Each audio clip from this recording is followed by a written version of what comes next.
los filósofos de la maldad de nuestra serie Dios y la existencia del mal. Vimos la última clase como un repaso breve, que cuando se niega el pecado y la responsabilidad humana, comienza a ser alimentada en términos terapéuticos, como la necesidad, dicen, de comprender aún los más horrendos crímenes. Es que tú tienes que comprender a ese muchacho por qué mató, y tenemos que comprender a doña Pachita por qué hizo lo que hizo, y comenzamos a tratar de recibir una información que nos trata de convencer que las cosas que suceden y los crímenes y las maldades del mundo simplemente son el resultado de infancias disfuncionales u otras circunstancias, síntomas de ruptura familiar como el divorcio, el adulterio, el aborto, son defendidos actualmente como expresiones de la libertad y que una persona tiene para escoger según mejor le convenga. Entonces tú escoges, tú ves ahorita que dicen muchas personas, es que yo ¿por qué voy a ser infeliz? Me quiero divorciar porque no quiero ser infeliz con este hombre, quiero mi felicidad. Te encuentras un homosexual y te dice que es lo que a él le conviene y que no te metas con su estilo de vida, inclusive llegando al grado de demandar que el Estado les dé el derecho de escoger ese estilo de vida. La ingeniería, la manipulación genética se visten de compasión pública. Es que necesitamos, en aras de la ciencia, avanzar e investigar la clonación. Los robos no son ya robos, son expropiaciones y ya no son delitos. Los crímenes son calificados como benéficos para el Estado y no como crímenes. Y así vemos cómo está siendo deformada nuestra sociedad, los términos, la forma de pensar, las ideas, porque debajo de todas estas falsas explicaciones se encuentra la falsa filosofía utópica de que después de todo el ser humano no es tan malo como parece. El ser humano se puede mejorar. En esta tarde vamos a remitirnos a las raíces. Vamos a recordar que una idea, síganme con mucho cuidado, es un pensamiento capturado. Una idea es un pensamiento capturado que se convirtió en una ideología, lo cual dio lugar a una teoría, lo cual vino a ser una filosofía y lo cual dictó mi psicología. Entonces vemos que todas las acciones del ser humano, la forma de hablar, la forma como tú tratas a la gente, cómo te interrelacionas, tu percepción del mundo, tu capacidad para interpretar el mundo, para decir, pues yo creo esto, pues yo creo en Che Guevara, y yo creo que Fidel está bien, y yo creo que en España están mal. Absolutamente la forma en la que nosotros manejamos las ideas nos habla de la raíz que existe en nuestro corazón. Porque tal como somos, tal como pensamos, es como actuamos. Vamos a ver de qué manera este mito del utopianismo comenzó y por qué se ha apoderado de la mente humana. Vamos a comprender de qué manera esta visión utópica o de este sueño de que el hombre puede mejorar, que el Estado puede mejorar la situación de los ciudadanos y los ciudadanos comienzan a creer de una forma idolátrica en que el presidente, el gobernante, los diputados, los senadores o tal partido realmente lo están creyendo, pueden llegar a cambiar el estado social, el estado espiritual, el estado económico de un país. Vamos a comprender por qué esta visión, repito, reemplazó lo que por más de 16 siglos se escucha. Por más de 16 siglos se entendió que la base de toda la sociedad era la naturaleza humana, creada a imagen y semejanza de Dios. En otras palabras, en 16 siglos se creyó que el pecado era el resultado y la maldad del ser humano. Y la pregunta que vamos a contestar en esta tarde es, ¿qué le ha sucedido a la noción bíblica del pecado? Ya no se habla del pecado, repito, ya se habla del defecto trágico, en lo cual Shakespeare lo bautizó. Marx dijo, es el problema de lucha de clases, el proletariado tiene que derribar a la burguesía. Sigmund Freud, lo vamos a analizar en esta noche también, dijo que el problema era el medio ambiente, y así todos han tratado de echarle la culpa no al ser humano, sino a la sociedad, al medio ambiente, a infancias disfuncionales, a problemas emocionales, lo cual dio lugar a la psicología y a la falsa psiquiatría. Vamos a comenzar con la primera idea del primer hombre que comenzó a sembrar estas ideas en el mundo, llamado Jean-Jacques Rousseau. Rousseau o Rousseau, como lo quieran pronunciar en francés. Jean-Jacques Rousseau. Este hombre nació en Suiza y surgió dentro de la escena intelectual de la época en la que él estaba viviendo a mediados del siglo XVIII. O sea que un análisis breve de la historia que vamos a hacer en esta noche nos va a llevar a que del siglo XVIII a nuestros días, al siglo XXI, es donde ya aumentó, creció, se pervirtió y se degradó la sociedad en que vivimos. Este hombre ganó una notoriedad inmediata, Rousseau, porque presentó un ensayo con una tesis que jamás nadie había presentado. Se las voy a leer. Rousseau estableció esta tesis: el progreso de la civilización no es beneficioso para los seres humanos, sino dañino. Y en su estado natural, la naturaleza humana es buena y solo se vuelve mala cuando es corrompida por la sociedad. Este hombre postuló su tesis diciendo: el resultado por lo cual estamos actuando como estamos actuando es la sociedad que nos envuelve. Él vivió en tiempos después posteriores a la Revolución Francesa y comenzó a influir en muchos postrevolucionarios y comenzó a hacerle creer a la gente que realmente el Estado, si se cambiaba el Estado, si se ponía a las gentes que ellos soñaban, todo esto sembraron las semillas para el marxismo, para la psicología y para el ateísmo. Entonces este hombre comenzó a atacar y a decir lo que la Biblia dice en contraposición, y la antítesis de la Biblia es Jeremías 17:9.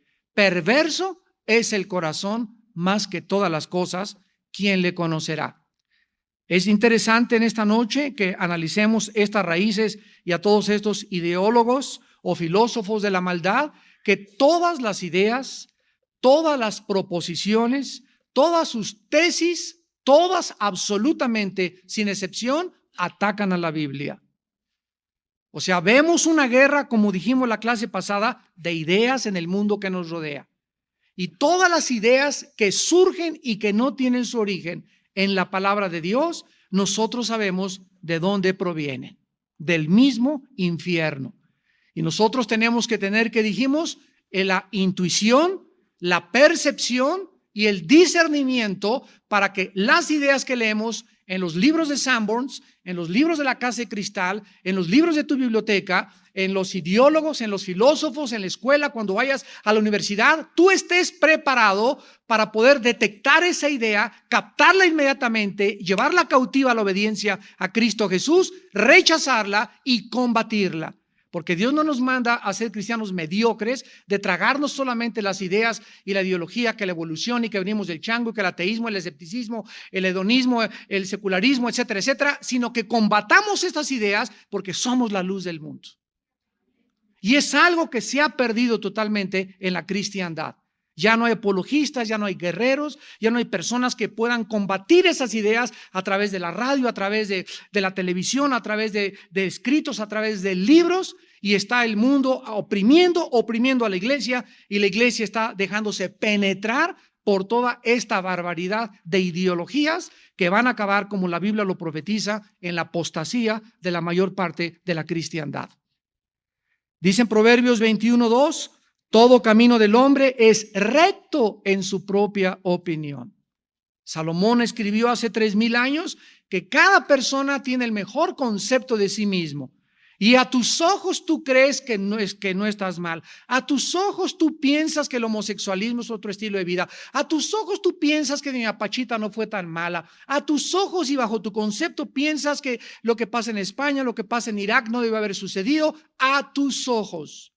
Y tenemos una percepción tan deteriorada por el pecado en nuestra mente que necesitamos ser alumbrados.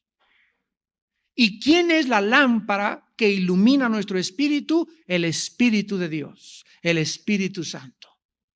Él es el único que puede arrojar a nuestra vida la luz para mostrarme que lo que yo creía, lo que yo suponía, lo que yo pensaba, de acuerdo a mis falsas conceptualizaciones, estaba totalmente yo equivocado. Y yo tengo que ser manso y humilde para someterme y desechar esas ideas, sacar esas ideologías de mi mente, no abrazarlas porque contrapone la palabra de Dios, y el Espíritu Santo me seguirá guiando y me seguirá mostrando el camino de la verdad. En Romanos 3:10, el diagnóstico de Dios es que no hay justo ni aún uno. Y aquí no hay excepciones, ni un papa, ni una monja, ni un monje, ni San Martín de Porres, ni Santa Sirindana, ni Santa Cachiporra, ni Santa como tú le llames. No hay ningún ser humano que pueda presentarse delante de Dios y decirle: Dios, soy una persona buena. Mira el convento que hice, mira el asilo que construí, me fui de rodillas a la villa, hice esto, hice aquello, nunca me he divorciado. No hay nadie que le pueda decir a Dios: Señor, recibe mi bondad y mi justicia en mis términos. Porque si así fuera, si Dios quisiera que nosotros nos portáramos bien o llegáramos a la excelencia, el camino moral, para que Él nos aceptaba, damas y caballeros, ¿por qué tuvo Cristo que morir? ¿Por qué fue necesaria la muerte del Hijo de Dios en una cruz? Dios hubiera dicho: miren, hagan lo mejor que puedan mis nenes, pórtense bien, todas las religiones nos llevan a Dios, al final todos nos vamos a ver allá arriba, porque soy misericordioso y al final me voy a arrepentir y a nadie voy a mandar al infierno. Todas estas ideas, ¿de dónde vienen? No de la Biblia, de los que atacan la Biblia. Y tal vez tú has leído estas ideas fuera de la Biblia y te las has tragado, las has aceptado y han formado parte actualmente de tu ideología, y esto te ha hecho enfriarte contra la Biblia, contra el cristianismo, por tu incredulidad, por no creer ni darle la veracidad adecuada a la palabra de Dios. Este filósofo que comenzó a tratar de cambiar la ideología de la humanidad contradijo todo lo que anteriormente se había dicho, porque escuchen, desde Aristóteles, la mayor parte de los filósofos habían pensado y habían enseñado que los seres humanos somos naturalmente sociales y que nuestra realización como seres humanos se lograba a través de nuestra participación en las instituciones civilizadas como la familia, la iglesia, el Estado y la sociedad. O sea, todos ellos estuvieron de acuerdo en el mismo común denominador de ideas, de que la participación del ser humano en la iglesia, en el Estado, en la sociedad, en la familia, era lo que realmente llegaba a nuestra realización. O sea, el aislarte de la sociedad, el aislarte y comenzarte a ir a un convento y a irte a un monte, lo que se llama el ermitañismo o la filosofía de los ascetas, lo vamos a ver a continuación, es antibíblico y es precisamente la idea sembrada en estas personas de creer que el mal está en la sociedad y no en nosotros mismos.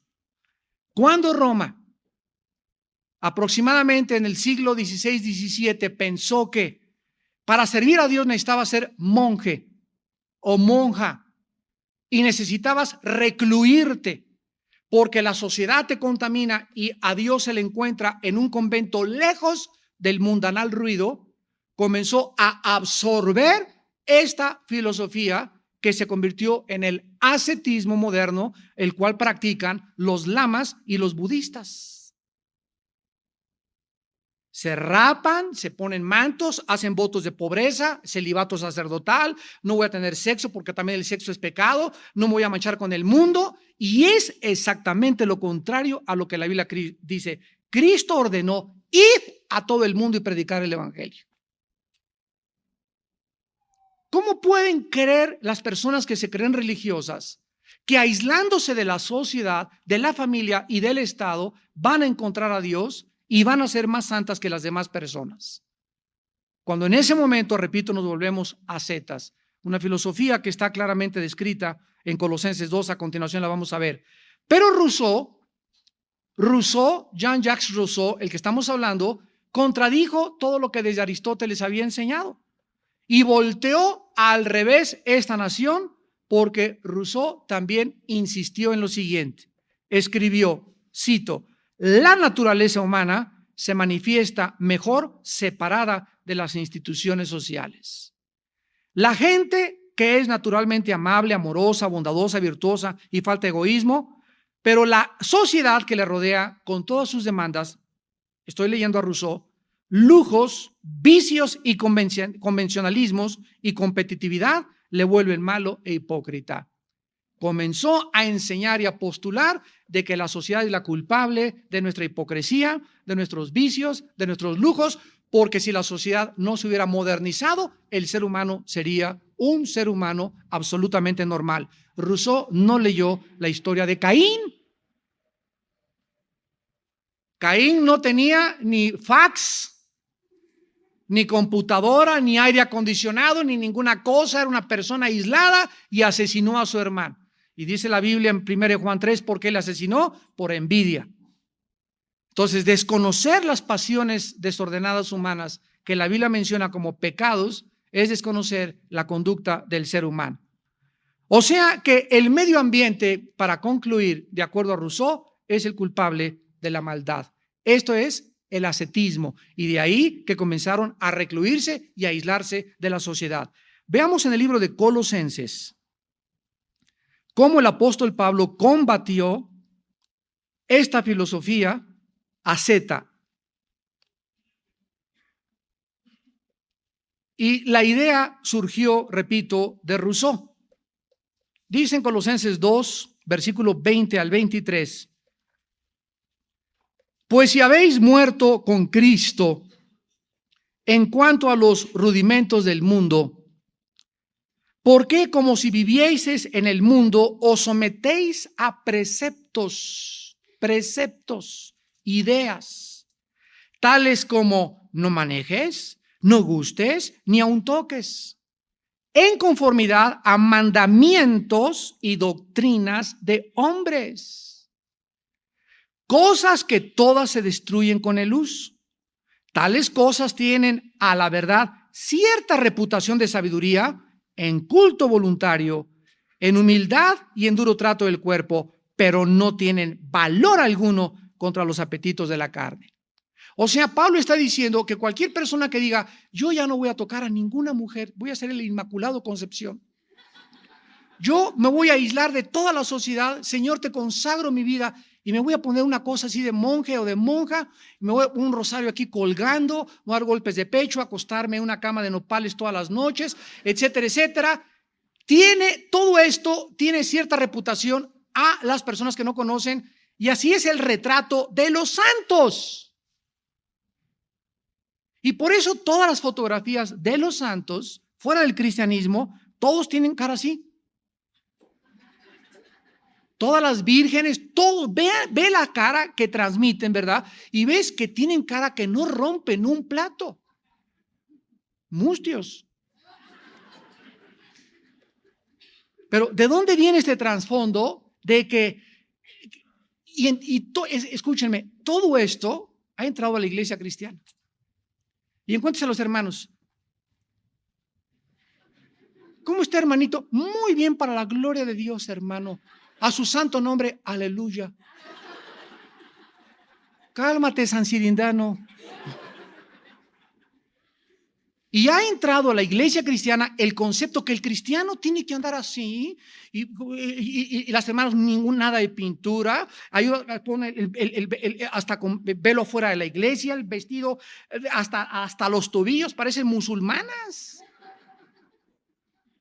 Yo siempre les he dicho, hay dos extremos en las mujeres: las que no se pintan nada que parecen momias de Guanajuato, y las que se exageran en su maquillaje, parecen árboles de Navidad. Pero la Biblia nos invita a venir al equilibrio y al centro.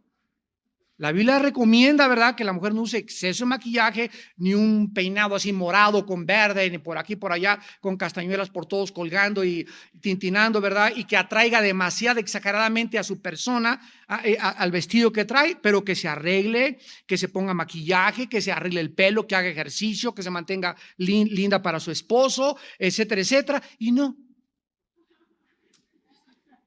Ustedes saben y ustedes conocen a esta clase de hermanas y hermanos en todas las iglesias. Pero ¿de dónde viene eso? De la filosofía rusista, de la filosofía ascetista, de creer que esa es la humildad.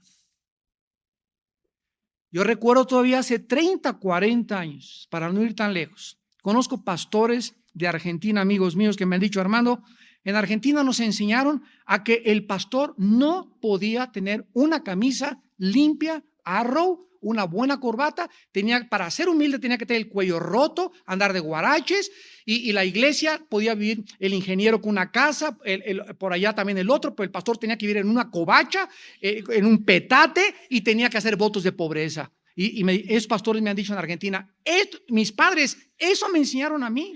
Y además nos enseñaron que la iglesia era la que le ponía el sueldo al pastor, y se juntaban 3 o 4 familias y decían: a ver, ese pastor, ¿cuánto tome esto? Y si nos predicas grueso, te corremos y traemos otro que nos prediques normal y dulce. Y así, yo conozco en México, aquí en el área de satélite, cantidad de iglesias que funcionan bajo estas condiciones, que son familias, una puso el techo, la otra la puerta, y ellas son las que asalarian a los pastores, quitan a los pastores, ponen a los pastores y dictan hasta lo que tienen que predicar. Y si no, que se cuiden porque los corre. Un pastor de satélite me dijo: ¿sabes qué? Cuando se me abrieron los ojos, soné las campanas de la independencia, le gané al cura Hidalgo en mi iglesia y les dije: ahí se ven, ¿verdad? Y desde esa vez ha multiplicado su iglesia 5 veces más. ¿Por qué? Porque esas iglesias se llaman iglesias nicolaitas, que significa el pueblo gobierna. Y Dios no estableció que fuera el gobierno el que estableciera la iglesia, sino que fueran dirigidas por personas espirituales. Bueno, vamos a ver a nosotros que después de que Colosenses nos habla de esto, a ver si pueden apagar el celular. Rousseau vivió en una sociedad como esta, donde había un aprovechamiento de todas las personas, donde se oprimía a la clase del proletariado, a la clase pobre. Pero de manera irónica, esta filosofía de Rousseau, de una libertad condicional para el ser humano, fue la semilla. Escúchame, fue la semilla que germinó en los regímenes más opresivos de nuestro mundo moderno. Rousseau inspiró a revolucionarios como Robespierre, que fue el que se levantó contra la burguesía en la Revolución Francesa contra la Bastilla y guillotinaron a más de 300,000 personas. Rousseau inspiró a Marx, inspiró a Lenin, a Adolfo Hitler y a Mao. Todos estos hombres, leyendo sus biografías y estudiando qué es lo que pensaban, traían la semilla germinada de creer que la sociedad, si es cambiante, el Estado debe de dictar al ciudadano las normas para vivir y robarle a la familia la educación de los hijos y convertir al Estado en el Dios de este siglo. Pero ¿de qué manera sucedió todo esto? La clave es que Rousseau no definió la verdad como la afirmación de los derechos en contra del Estado, sino que Rousseau dijo que la libertad representaba o significaba la liberación de todas las formas e instituciones de la sociedad. O sea, que nos tenemos que independizar, emancipar de la familia, de la iglesia y de las comunidades locales. El Estado, de hecho, este es el resumen de la filosofía de Rousseau, es el libertador. Escucha, el Estado es el libertador, destruyendo todas las ataduras sociales del individuo para que solo el individuo le sea leal al Estado. Mateo 22, 37 al 38, le preguntaron a Jesús: ¿cuál es el más grande mandamiento? Y Jesús contestó: amarás al Señor tu Dios con todo tu corazón, con toda tu mente y con todas tus fuerzas. Este es el primero y el más grande de todos los mandamientos. Cuando un cristiano cuando un ser humano viene a la Biblia y lo primero que ya vimos, Dios nos devuelve nuestra identidad. Porque el pecado hizo que perdiéramos nuestra identidad. Por eso los niños quieren ser Superman, Batman, quieren bailar como Madonna, peinarse como Elvis Presley, caminar como John Travolta, como la modelo de vanidades. Por eso ves las revistas que ves, porque quieres imitar a las Barbies, quieres imitar a los modelos del mundo. Y al llegar a Cristo, comenzamos a imitar a Dios y Dios nos ubica, nos devuelve nuestra identidad, recuperas tu identidad, tu valor y tu valía y entiendes algo en tu corazón. Nací y vivo para conocer y amar a Dios. Hasta que un ser humano puede verdaderamente considerar esta verdad y practicar esta verdad, este ser humano comienza a tener en su vida dos cosas: propósito y significado. Mientras un ser humano no tenga como su prioridad en su vida Dios, va a ser gobernador, va a ser diputado, va a ser presidente, Miss México, Mister México, deportista, el mejor futbolista, el clímax y la cúspide que hayas podido alcanzar. Ahí cuando llegues a esa cúspide, a ese clímax, ahí te encontrarás más vacío que nunca. Y seguirás sabiendo que algo te hace falta en tu vida. Irás de mujer en mujer, de cigarro en cigarro, de filosofía en filosofía, de teatro en teatro, de cine en cine, de posición en posición, y nunca Jesús dijo: volverás a encontrar la saciedad. De esa agua tendrás siempre sed. Pero el agua que yo les vengo a dar, dijo Jesús, se convertirá en una fuente que salte para vida eterna dentro de su vida. ¿Y saben por qué, damas y caballeros, amados hermanos? Porque fuimos creados para Dios. San Agustín de Hipona decía: oh Dios, mi alma nunca tendrá paz, ni será saciada hasta vivir en tu presencia. Es cuando hacemos contacto con Dios a través de la Biblia y de Jesucristo, cuando nuestra vida comienza a adquirir dirección, propósito, significado. Cuando comenzamos a descubrir por qué vivo, cuando comienzo a tener respuesta a las tres preguntas que la filosofía ni la religión han podido contestar ni contestarán. ¿De dónde venimos? ¿Cuál es el origen? ¿Quiénes somos? ¿Hacia dónde nos dirigimos? Solo la Biblia tiene estas respuestas. Aquí nació, pues, lo que los políticos llaman la política de la redención. La idea de que la política puede ser el medio no solo de crear un mundo mejor, sino de transformar a la naturaleza humana creando un hombre nuevo. Este fue el sueño y la filosofía de Adolfo Hitler. Si nosotros, el Partido Neosocialista Alemán, puede, los nazis, podemos crear una nueva raza, él le llamó la raza aria, y quitar a los ratones, así les llamó a los judíos, y podemos levantar, y a través de la reproducción y a través de miles de experimentos genéticos que hicieron abominables los nazis, podemos levantar esta raza, vamos a controlar el mundo y durará el Tercer Reich 1 milenio, 1000 años, y 85 millones de alemanes lo creyeron. ¿Qué dice 2 Corintios 5:17? El que está en Cristo, nueva criatura es. La Biblia nos enseña lo contrario, que el ser humano jamás podrá, a través de una reforma política, ni de una reforma psicológica, ni de un mejoramiento social de su medio ambiente, ni aunque tenga una mejor educación o mejores padres o que tenga una mejor sociedad, el ser humano es corrupto por naturaleza. Y tanto la clase de los Borbones como la clase de la sangre azul de Francia y de Inglaterra y de los reyes y de los más encumbrados como los más humildes campesinos son perversos de corazón. Y la perversidad se encuentra en la clase más encumbrada y en la clase más baja de las sociedades. No es el medio ambiente, no es la educación, no es el político ni el Estado el que cambia al ser humano, es Jesucristo. No es hasta que estás en Cristo que Él te hace y crea dentro de nosotros una nueva criatura. A eso murió Cristo en la cruz y para eso resucitó a los 3 días, para no solamente abrir sus brazos y dar su sangre por nuestros pecados, sino para que a los 3 días que resucitó, garantizarnos que hay una vida nueva después de nuestra muerte, de nuestro ego. Porque de acuerdo a la Biblia, el enemigo más grande que tienes tú y el que tengo yo se llama el ego. Y puesto que Rousseau enseñó que la naturaleza humana es esencialmente también indefinida, escucha esto, que la naturaleza humana es indefinida, entonces tampoco existen principios morales que puedan limitar las ambiciones del Estado.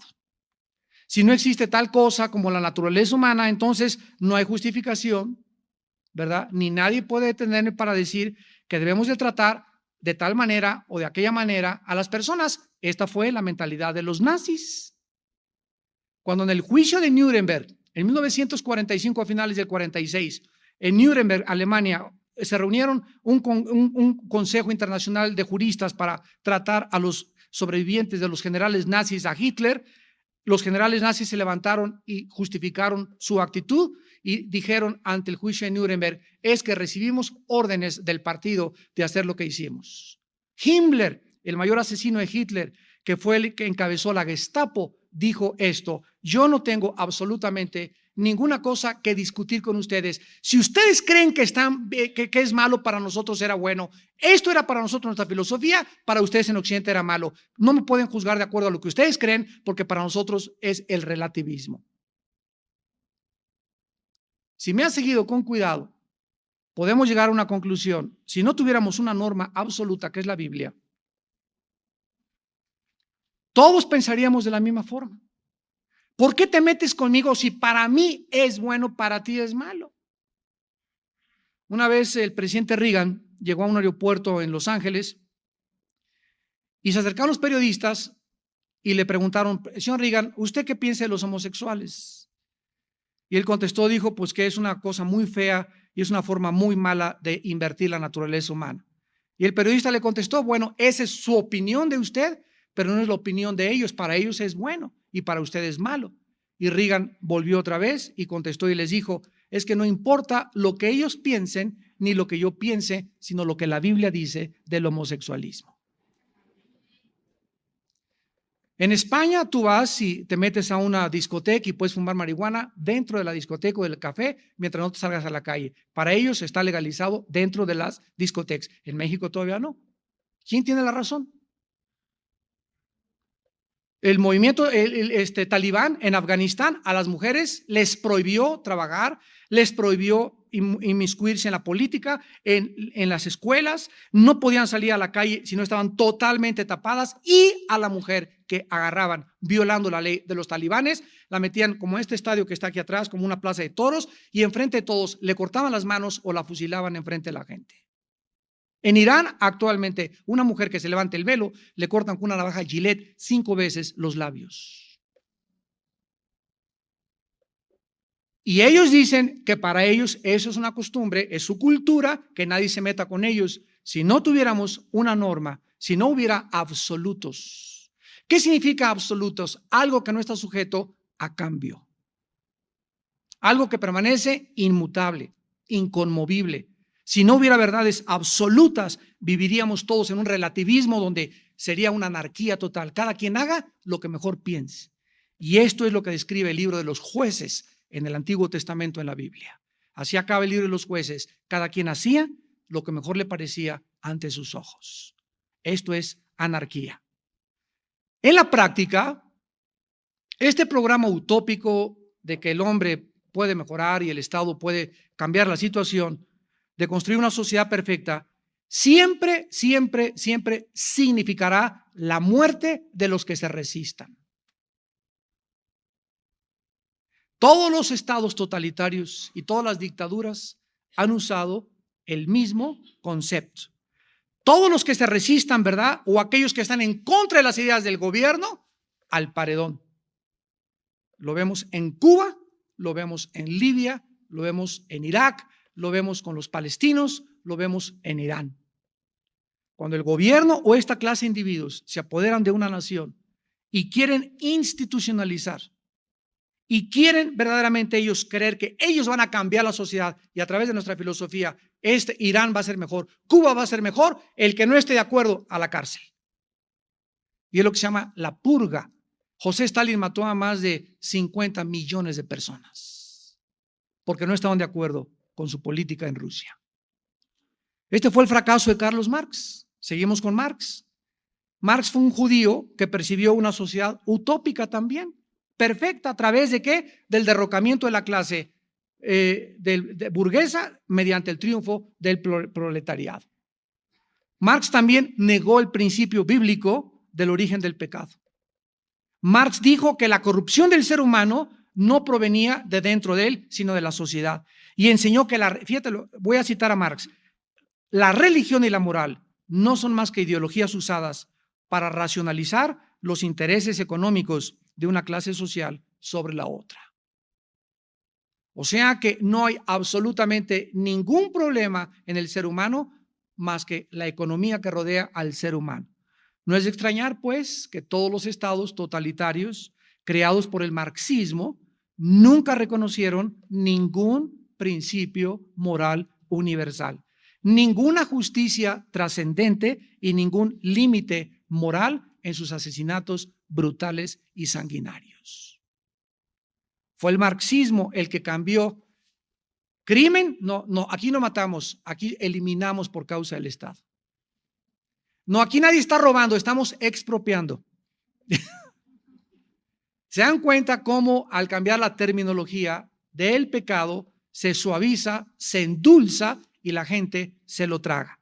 Y entonces Himmler y los generales nazis y los generales de Stalin y los generales rusos no tenían la conciencia que estaban matando, era algo para beneficiar al Estado, porque el Estado así lo demandaba por el beneficio futuro de la propia nación. El partido siempre tenía la razón. Vino a principios del siglo XX un filósofo llamado Friedrich Nietzsche, tu padrino. Y Nietzsche dijo esto: Dios está muerto. Así, simple y llanamente. Dios está muerto. Escuchen, nunca en la historia, en ningún siglo, ha habido más ateos que en el siglo XX. Les puedo nombrar a Nietzsche, Freud, Marx, Hitler. Bueno, Hitler no era ateo, pero por lo que practicaba, Ingersoll, Jean-Paul Sartre y todos estos hombres, padre del existencialismo francés, todos estos hombres influyeron, y cuando el marxismo llega a México por los 60s, ustedes recordarán que el presidente Allende en Chile fue derrocado, fue derribado, un golpe de Estado, y todos los ateos y los economistas marxistas les abrieron la puerta en México y llegaron aquí a México e ingresaron, invadieron y controlaron principalmente la Facultad de Economía en la UNAM, la Facultad de Economía. Ese grupo de economistas que salió de México entre los 60s y los 70s fueron el 85% ateos. Esos economistas entraron en la Facultad de Economía, en el Politécnico, en el Tecnológico Monterrey, y hasta en la Universidad Iberoamericana, en muchas universidades, y comenzaron a enseñarles a los alumnos el ateísmo y la filosofía de la teoría de la evolución, la cual después penetró las preparatorias y actualmente en México, en todas las secundarias y en todas las preparatorias se enseña que venimos del chango. Prepara a tu hijo, porque tu hijo que lo mandaste a la escuela dominical y tu hijo que le enseñaste la Biblia lo está esperando con una bazooka, con un tomahawk y con ametralladoras en la escuela a sus profesores para tratar de robarle todo lo que nosotros les hemos sembrado.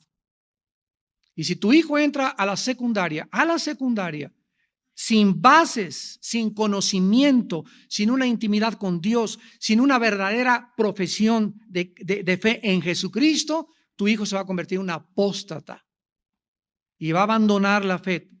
O sea, realmente nunca tuvo la fe y se va a convertir tal vez hasta en un enemigo de la cruz de Cristo algún día. Este hombre, Nietzsche, con su filosofía utópica de un hombre nuevo, otra vez se repite, un hombre nuevo inspiró a Adolfo Hitler. Fue el filósofo que más inspiró a Hitler para tratar de formar, como ya hemos visto, una nueva raza en Alemania. Nietzsche dijo: la moral cristiana no es más que una moralidad para esclavos, y las virtudes como la bondad, la humildad, la mansedumbre y la generosidad son características de los débiles. Estoy citando a Friedrich Nietzsche y son las mismas palabras que Saddam Hussein pronunció antes de que fuera invadido en su nación. No puedo, yo le dijo un periodista de CNN, no puedo ningún hombre que es líder mostrar debilidad. La debilidad es de las mujeres, no de los hombres. ¿Qué dice 1 Corintios capítulo 1, versículo 25? Porque lo insensato de Dios es más sabio que los hombres, y lo débil de Dios es más fuerte que los hombres. Cristo, poder y sabiduría de Dios. Versículo 20, ¿dónde está el disputador de este siglo? ¿No ha enloquecido Dios la sabiduría del mundo? Vean ustedes, desde la perspectiva de los dictadores, Nietzsche, Sartre, Carlos Marx, Mao, Stalin, Rousseau, etcétera, etcétera, la debilidad no debe ser conceptualizada como una virtud en el ser humano. El hombre tiene que, de ahí viene, el hombre tiene que ser macho y tiene que imponerse con su personalidad así. Y por eso en México así, la mayor parte de los políticos así, miran todos. Todos. Si no tienes esta cara, no eres político. Si no tienes esta cara, no eres policía. Tú en un indito, baja del cerro, ¿cómo está? Mi patroncito, ponle una cachucha, una macana y lo transformas inmediatamente al darle autoridad. Y esto viene de los genes y de la cultura transmitida, de todas estas falsas ideologías. Estados Unidos fue formado, la única nación que fue formada en la Biblia, es la única nación en la historia que fue formada con la Biblia, los Estados Unidos. Y tú ves a los políticos y siempre están con una sonrisa oreja a oreja. Ves a los policías, te para un policía de Estados Unidos, ¿cómo está? Y te llega riendo, y aquí te llegan y parece que te van a macanear. ¿Por qué esa actitud? Por la ideología, por la cultura, de donde tiene todo su raíz. De forma paradójica, Nietzsche se hace homosexual a los 35 años y muere loco a los 42 años de edad en un manicomio. El hombre que dijo que Dios estaba muerto nunca supo que él fue el que murió, pero Dios seguía vivo. Dice en Romanos 1:22, profesando ser sabios se hicieron necios. Y finalmente tenemos a Sigmund Freud, llamado el padre de la psicología moderna. Él ha sido una de las personas que más le han quitado. Escucha, si tú vas a estudiar psicología, cuídate cuando te enseñen a Freud el conductismo y el psicoanálisis, para que ya con un filtro, si vas a estudiar psicología, lo puedas filtrar y no te tragues todo lo que te están enseñando. Freud enseñó que el sentido de responsabilidad moral no existía. Es una de las personas que le quitaron, repito, más que nadie, el sentido de la responsabilidad moral al individuo. ¿Por qué? Freud redujo al ser humano a un animal complejo. Rechazó las explicaciones de la conducta humana relacionadas con el pecado, el alma o la conciencia. Dijo que no existían esas cosas y las sustituyó con términos científicos tomados de la biología como instintos o impulsos. En la teoría freudiana, las personas no son agentes racionales, sino títeres de fuerzas inconscientes que los seres humanos no podemos comprender ni controlar. En otras palabras, nosotros somos movidos, somos robots de una forma inconsciente. El profeta Ezequiel, hace 2800 años aproximadamente, escribió en el capítulo 18, versículo 2, versículo 4 de la Biblia: he aquí que todas las almas son mías, como el alma del Padre, así el alma del Hijo es mía, dice el Señor. El alma que pecare, esa morirá. Ahora, ve en el versículo 20 que dice Dios El alma que pecare, esa morirá. El Hijo no llevará el pecado del Padre, ni el Padre llevará el pecado del Hijo. La justicia del justo será sobre él y la impiedad del impío será sobre él. Aquí Dios está hablando de dos cosas. En primer lugar, no está negando la herencia maldita del pecado. Por ejemplo, permítame explicarles. Si mi abuelo fue alcohólico y mi padre fue alcohólico, yo voy a tener una tendencia muy grande de ser alcohólico. Si mi padre fue diabético, mi madre fue diabética y mis abuelos fueron diabéticos, yo voy a tener una propensidad tremenda hacia la diabetes. Ok, entonces no se está negando que hay una herencia genética, física, que afecta enfermedades, alcoholismo, etcétera, etcétera. Lo que se está negando aquí es la responsabilidad. Si mi padre fue borracho, mi madre fue borracha y yo tengo la probabilidad de heredar la borrachera, yo tengo que escoger seguir siendo borracho como ellos o recibir a Cristo y ayudar a pelear contra la borrachera. Yo no puedo decir, yo soy borracho porque lo heredé de mi madre. Es lo que Dios está diciendo. Yo soy así porque mi mamá fue prostituta. Yo soy así por la niñez y la infancia disfuncional en la que yo nací. Es que mi padre me violó y yo soy así prostituta porque me gustan las mujeres porque de chica tuve relaciones con mujeres. Nadie, de acuerdo a la Biblia, puede justificar sus pecados por el medio ambiente o por la herencia. Cada quien es responsable. Tú has escogido ser así porque así te ha gustado. Y Dios en esta tarde te ofrece el perdón de tus pecados. Y te ofrece cambiar. Y si tuviste un medio ambiente que no fue adecuado y creciste en Tepito y te decían el mochorejas de la Merced y matabas en Ciudad Nezahualcóyotl y te violaron desde niña y te hicieron lo que te hicieron, la gracia de Dios es más grande que las maldiciones que heredamos.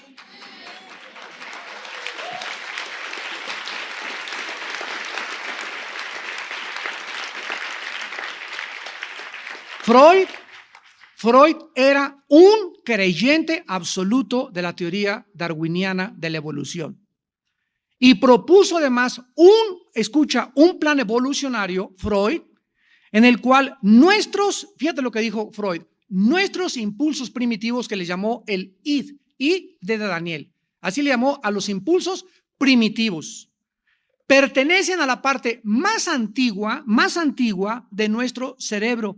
Mientras que la mente racional, a la cual él llamó el ego, es un desarrollo posterior de la más alta evolución de la corteza cerebral.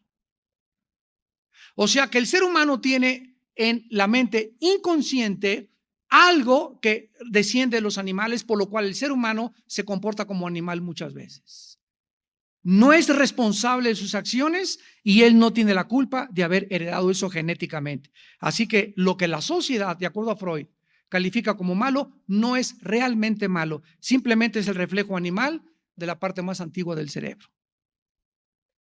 Que dice 1 Corintios 2, versículo 11, contradiciendo todas las tesis de Sigmund Freud, dice 1 Corintios 2, 11, ¿quién de los hombres sabe las cosas del hombre, sino el espíritu del hombre que está en él? Así tampoco nadie conoció las cosas de Dios, sino el Espíritu de Dios. ¿Qué dice la Biblia? Mi querido, carísimo, excelentísimo Sigmund Freud. Déjame decirte que te has equivocado rotunda y trágicamente, porque el problema humano no radica en la psique o en la mente. Trasciende mucho más allá la mente el problema humano. Y como tú no conoces la Biblia ni tienes al Espíritu Santo, has limitado tu problemática y la conducta humana a la mente, pero la Biblia nos enseña que el problema humano, la raíz del problema humano radica en el espíritu.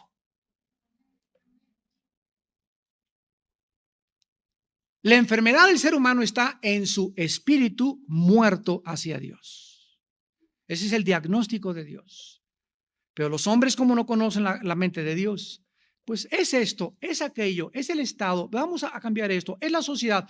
Hemos visto en esta tarde cómo todos los seres humanos sin la Biblia se han equivocado, porque hay caminos que parecen derechos y su fin es camino de muerte.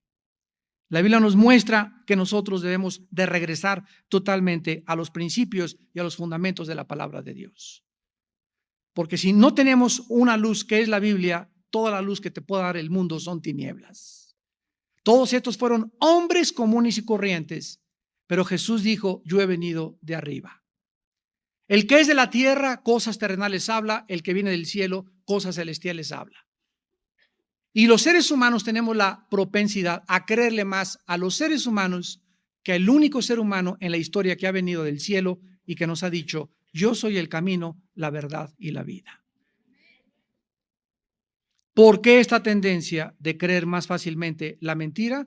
Esto nos demuestra que el diagnóstico de la Biblia es acertado, porque el hombre es fundamentalmente malo y perverso. Y necesita nacer de nuevo. Necesitamos que Dios haga de nosotros una nueva criatura dentro de nosotros. Y una vez que nacemos de nuevo y recibimos a Cristo y nos convertimos, necesitamos mantener este estado. Ya es nuestra responsabilidad, que se llama la santidad. La santidad es el progreso gradual de nuestro crecimiento espiritual en Cristo.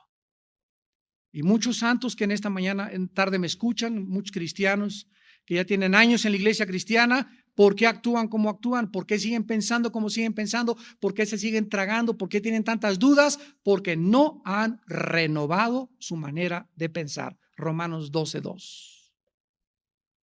No leen, no memorizan, no meditan, no estudian la Biblia. No tienen comunión íntima con Dios diario. Dependen de su sabiduría, dependen de su carne, dependen de sus aptitudes, dependen de sus dones. Y cuando comenzamos a independizarnos y a depender más de las facultades naturales del alma, caemos en la idolatría y en la apostasía.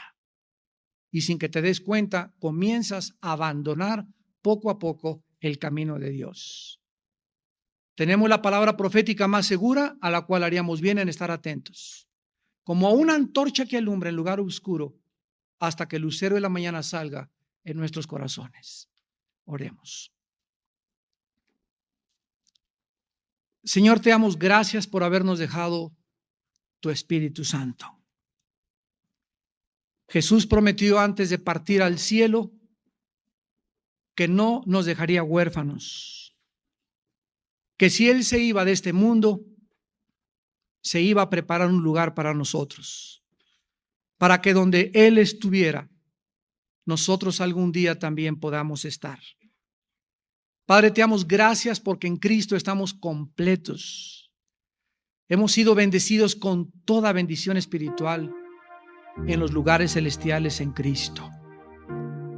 Y Él ha venido a nuestras vidas no a parchar nuestra vida, sino a transformarla, a hacer un cambio radical de nuestra mentalidad, de nuestra concepción de las ideas, de nuestra perspectiva de la vida y del mundo, y mostrarnos que tus pensamientos no son nuestros pensamientos y que debemos comenzar ya a transformar nuestra mente porque tenemos la mente de Cristo.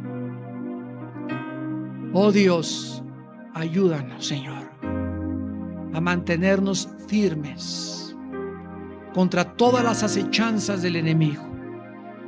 Ayúdanos, Señor, a tener el valor de combatir todas estas ideas, donde quiera que estemos. Que podamos ser portavoces y verdaderos atalayas de la verdad, levantando tu palabra como la única luz que alumbra en tantas tinieblas, de tantos hombres y filósofos corruptos de entendimiento, que se ensoberbecieron y creyeron que ellos podían, en el mundo de sus ideas, darle al mundo la panacea, la medicina de los problemas humanos.